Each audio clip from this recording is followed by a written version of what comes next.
காரியம் முடிஞ்சதா? ஆ முடிஞ்சதுண்ணே. என்னடா சாதாரணமாக சொல்கிற? அவ்வளோ ஈஸியாக அவனை முடிச்சிட்டிங்களா என்ன? ஆமாண்ணே. சரி, நீ நம்ம செல்வாவோட பெட்ரோல் பங்கு பக்கத்தில் இருக்க அவனோட கார் ஷெட்டுக்கு போ. அங்கே நம்ம கார் ரெடி ஆயிடுச்சான். எடுத்துகிட்டு கிளப்புக்கு வந்துடு. சரியா? சரிண்ணே.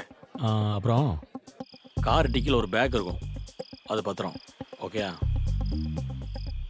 சரிண்ணே.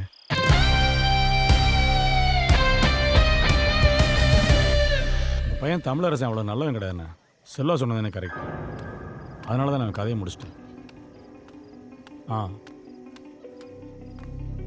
செல்வா சொன்னது மாதிரி பணத்தையும் கொடுத்து விட்டாண்ணே. வந்து சேர்ந்துருச்சு. சரிண்ணே. சரி, ஓகே.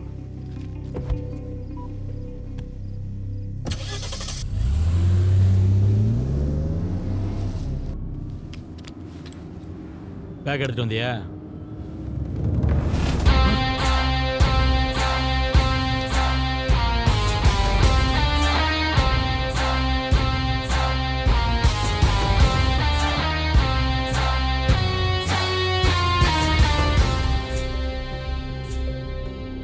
நான் பண்ணது தப்பு தான், என்னை மன்னிச்சிரு தமிழ்.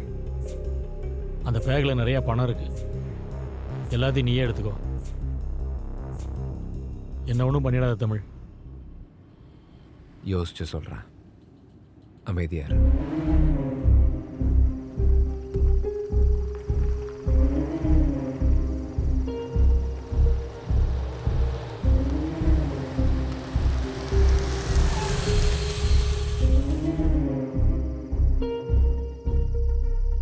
நல்லா யோசிச்சு பார்த்தேன். என்னை கொலை செய்ய வந்தவங்களை மன்னிக்கிற அளவுக்கு நான் நல்லவன் கிடையாதுன்னு தெரிஞ்சுக்கிட்டேன். நீங்கள் பணம் தரேன்னு சொன்னதுனால வேணா ஒன்று செய்யலாம். உங்கள் 2 பேரில் யாராவது ஒருத்தரை மட்டும் உயிரோட விட்றேன். அது யாருன்னு நீங்களே முடிவு செஞ்சுக்கங்க. என் சொத்துல பாதியை உன் பொண்டாட்டி பிள்ளைகளுக்கு எழுதி வைக்கிறேன். நீ தான் குலதெய்வம் மாதிரி என்னை காப்பாற்றினீங்கள. என் குடும்பத்தை காப்பாற்ற எனக்கு தெரியும். நீ பண்ண தப்புக்கு நான் ஏன் சாகணும்? நீ சொன்ன மாதிரி செஞ்சா விட்டுறேன்னு சொன்னிய தமிழ். இப்போவும் அதை தான் சொல்கிறேன். 5 நிமிஷம் டைம். ஒருத்தரை மட்டும் உயிரோட வெளியே விடுறேன். இல்லைன்னா நானே உங்கள் 2 பேரையும் முடிச்சிருவேன்.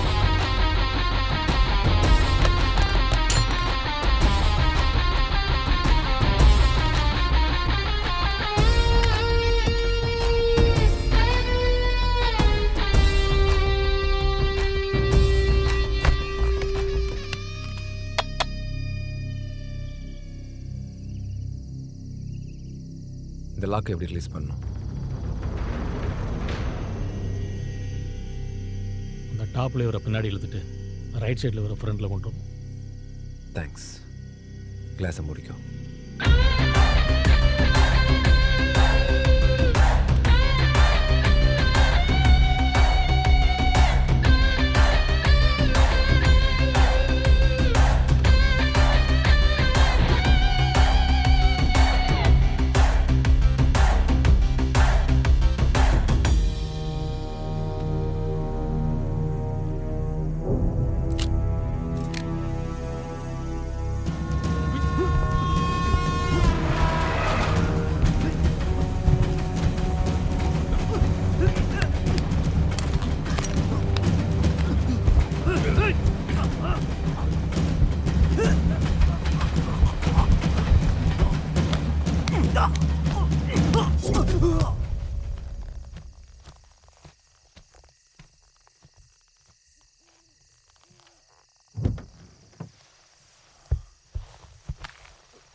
கடத்தல், பொருளை கைமாற்றி விடுறது, கட்ட பஞ்சாயத்து, இதுதான் நான் செஞ்சிட்டு இருந்த தொழில். மணிமாறன், செல்வா, என் தம்பி குமார் எல்லாரும் என்கிட்ட தான் தொழில் செஞ்சானுங்க. நான் அரசியலில் நுழையலான்னு முடிவு செஞ்சிருந்த சமயத்தில் ஊருக்கு வெளியில் இருக்கிற குடோனில் இருந்த பெரிய அளவு யுரேனியத்தை வெளிநாட்டிலேருந்து வந்திருந்த கப்பலில் கொண்டு போய் சேர்க்கணும்னு ஜாப் ஒன்று வந்துச்சு.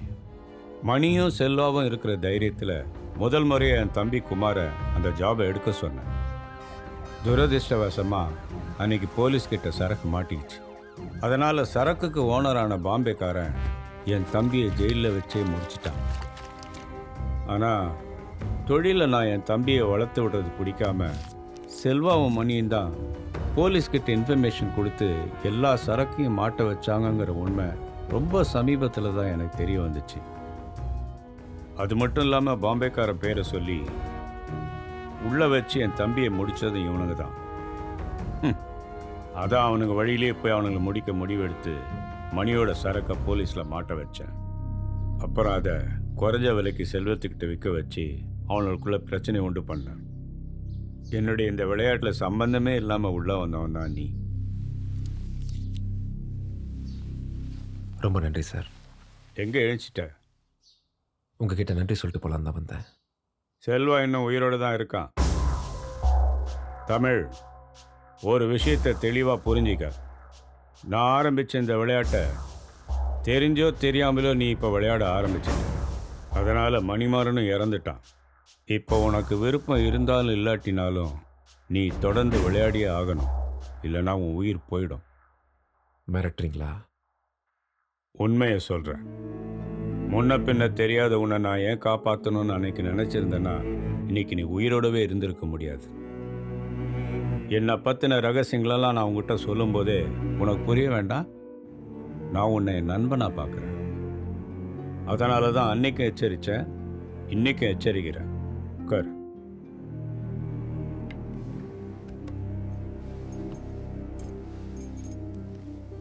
எனக்கு செல்வா அழியணும், செல்வாவுக்கு நீ ஒழியணும்.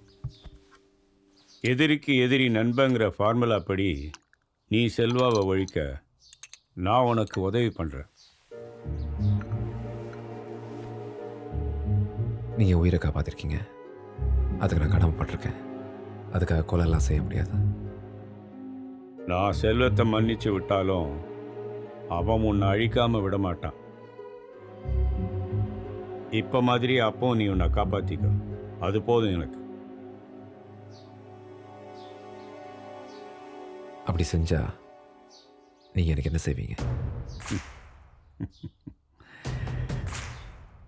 செஞ்சதுக்கு அப்புறம் இல்லை, அதுக்கு முன்னாடியே செய்கிறேன்.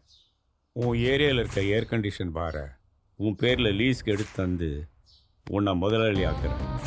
நான் சொல்கிற ஆளை போய் பாரு, உடனே முடிச்சு தரலாம். ஹலோ, நான் அஞ்சனா பேசுறேன். சொல்லுங்க அகல்யா, ம், நல்லா இருக்கீங்களா? நல்லா இருக்கேன். சாரிங்க, கண்டினியூஸ் ஷூட்ல இருந்ததுனால ஹாஸ்பிட்டல் வந்து பார்க்க முடியல. பரவாயில்லைங்க, 2 நாள் டிஸ்சார்ஜ் பண்ணிட்டாங்க. அப்புறம் நீங்கள் கொடுத்த செக்கை நான் டெபாசிட் பண்ணல. நீங்களே ஹாஸ்பிட்டல் பில்லாம் கட்டிட்டீங்கன்னு சொன்னாங்க. அதான் அது நீங்க புது பைக் வாங்கிக்க யூஸ்ஃபுல்லா இருக்கும்னு ஹாஸ்பிட்டல் பில்ல நானே கட்டிட்டேன். அது செக்கை நீங்க டெபாசிட் பண்ணிக்கோங்க. நீங்கள் நினைக்கிற மாதிரி ஹாஸ்பிட்டலுக்கு ஒன்றும் பெருசாக செலவெல்லாம் ஆளுங்க. கோவிந்தா என்ன பேசுனதை பெருசாக எடுத்துக்காதீங்க. பரவாயில்லைங்க, என்னால உங்களுக்கு ஏற்பட்ட லாஸ்க்கு நான் கொடுத்ததா இருக்கட்டும். அப்படின்னா ஒன்று பண்ணுங்க, பணம்லாம் வேண்டாம், ஒரு வேளை நல்ல சாப்பாடாக வாங்கி கொடுங்க. டின்னருக்கு போலாமான்னு கூப்பிடுறாரு. வேணாம், ஹலோ ஒத்துக்காதீங்க.